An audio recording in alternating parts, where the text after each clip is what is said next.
อยากบอกอยากข่าวให้ทั้งเบิดชาวลาวชาวโลกรับรู้เข้าใจ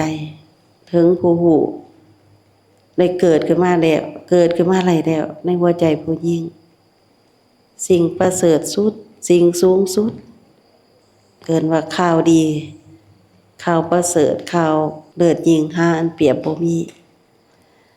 แต่ผู้ใดสิเชื่อความจริงนั่นก็มีผู้เชื่อความจริงเฮาจังได้ช่วยกันพันกว่าคนเนาะพันกว่าคนนี่บ่แม่นช่วยแบบมากราบมาไหว้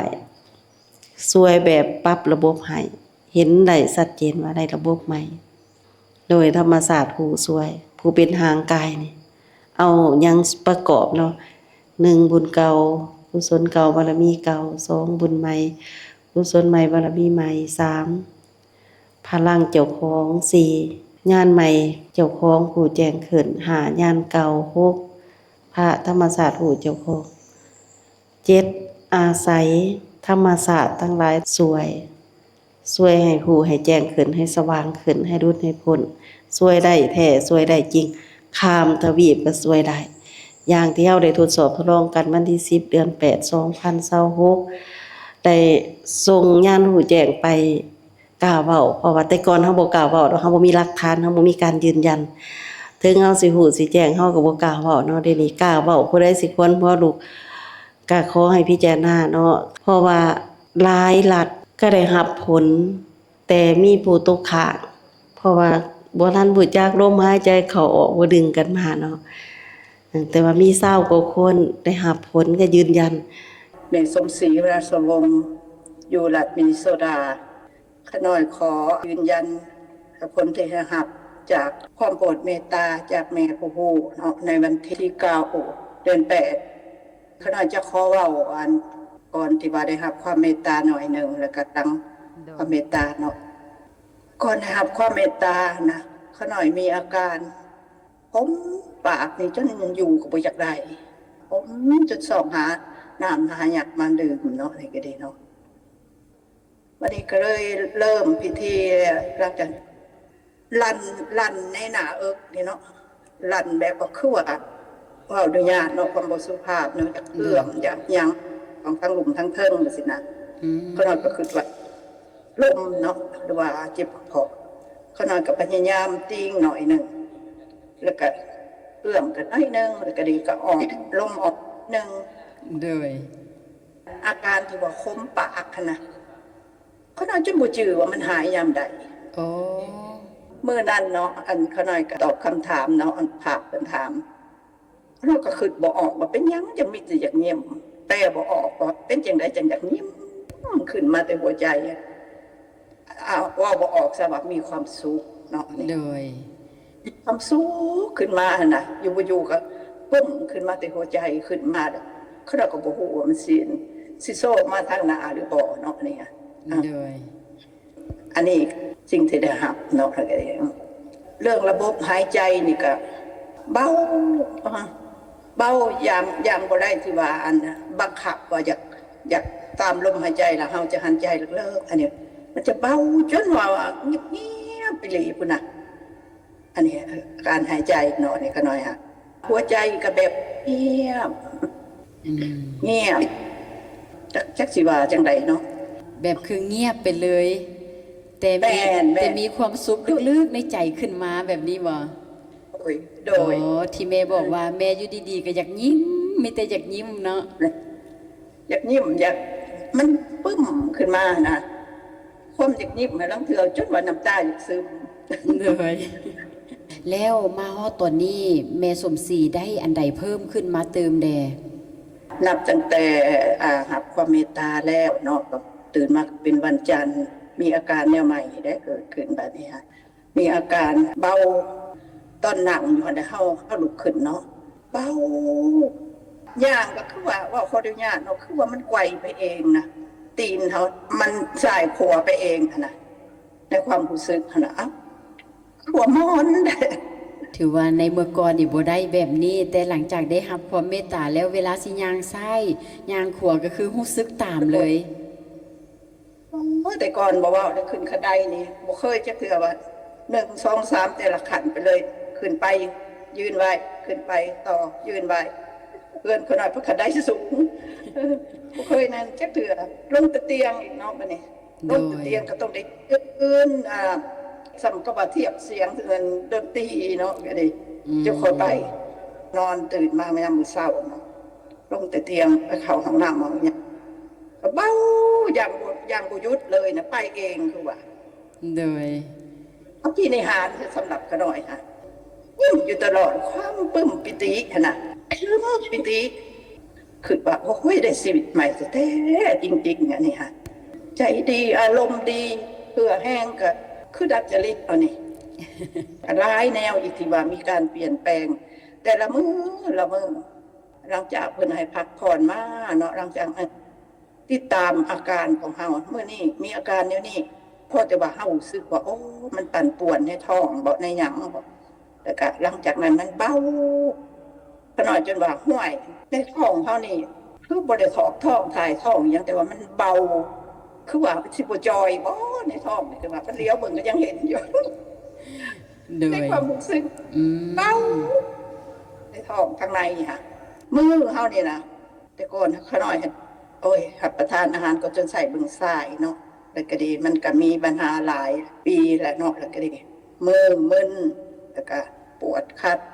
ในความรู้สึกของมือเฮานี่ฝ่ามือเฮานี่นะคือว่ามันบางกว่าเก่านี่ อ๋อ เวลาจะได้ความรู้สึกเลิกๆแน่นๆไปไว้นะ โดย แล้วก็เงาแคนเนาะแต่ปี 2012คนลมได้เปรียบเทียบสั่งซาบมันหนีหรือยังเบิ้งมันกูอันกูแนวเนาะแล้วจังมันหายไปยามใดบ่จื้อซ้ำว่ามันหายยามใดสุดยอดมหัศจรรย์สำหรับขน้อยนี่เปรียบมันเทียบบ่ได้เลยขน้อยจังว่าเว้าได้ขน้อยปึ้มขึ้นมาขน้อยคืออยากหายแหละคำนี้สิแม่นี่ โดย มันพอใจและให้บ่เห็นนำเฮาเนาะสิ่งที่เฮาได้เกินขาดฝันที่ว่าเพิ่นทรงมาความทวีความมหามาทรยศเนาะนี่ฮะขนาดของบนาเสือยังว่าเมื่อคืนมึงแล้วโอ้ยอันนี้ฮะบ่คาดฝันเลย อันนี้ความจริงแท้ๆเนาะนี่ไผสิเสือหรือบ่เสือก็โอ้ตัวเองพอใจในความเสือมันสุดยอดเลย โดย ไผอยากว่าจังได๋ไผสิเว้าสิว่าหยังก็ยักแม่นี่หั่นบ่สะเนือนเลยนะ ถือว่าแม่มั่นใจ 100% โอ้ย100,000ก็บ่เทียบไอ้ก็ดีกว่าอีกนะในความรู้สึกเนี่ย